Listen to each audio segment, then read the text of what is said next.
मद्र नरेश की जय हो। पांडुपुत्र अर्जुन और भीमसेन के नेतृत्व में अश्वमेध यज्ञ का अश्व मद्र नरेश की सीमा पर आया महाराज। पांडुपुत्रों को राजमहल क्यों नहीं लाया गया? सीमा अधिकारी तुष्टिमान ने उनसे बहुत आग्रह किया महाराज, किंतु उन्होंने उत्तर दिया कि आपकी अनुमति के बिना वो मद्र नरेश की सीमा में प्रवेश नहीं करेंगे।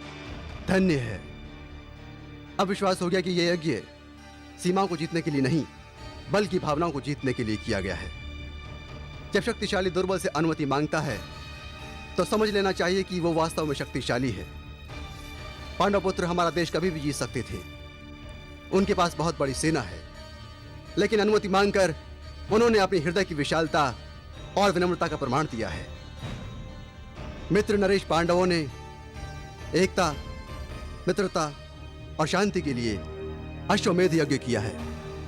किंतु मद्र नरेश, ऐसा अश्वमेध यज्ञ तो हमने पहले कभी सुना ही नहीं। आपने पहले इसलिए नहीं सुना कि आज से पहले ऐसा यज्ञ कभी हुआ ही नहीं। इस यज्ञ का उद्देश्य राज्यों की स्वाधीनता को छीनना नहीं बल्कि उनकी स्वाधीनता को एक विशाल रूप देना है। सभी राज्यों को एक ऐसी श्रृंखला में बांधना है जिसमें हर कड़ी का अपना अस्तित्व भी है और सभी कड़ियां इस श्रृंखला का अंग भी हैं। मेरी विनती है कि आप सब भी मेरा परामर्श स्वीकार करके इस यज्ञ का स्वागत करें। हमें स्वीकार है। क्या बात है गांधार नरेश, आपने कुछ कहा ही नहीं। पांडुपुत्र आपके भी तो संबंधी है ना? पांडवों से हमारे संबंध अवश्य है मद्र नरेश, किंतु इस संबंध की परिभाषा यदि आप ना ही पूछें तो अच्छा होगा। मेरा विचार था कि यह देश की एकता का प्रश्न है। यदि आप भी मेरे विचार से सहमत हो जाते तो बहुत अच्छा होता। एकता और मित्रता की भावना में अगर हम सब एक साथ हो जाते हैं।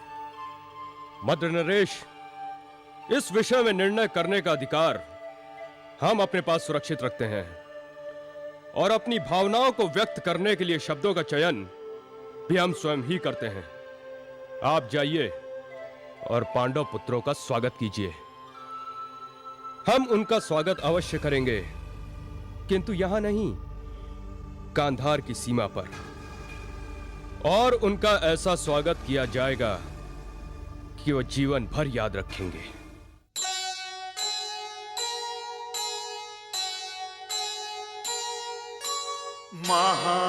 महाजुआरी शकुनि के जन्मा महाकपूत,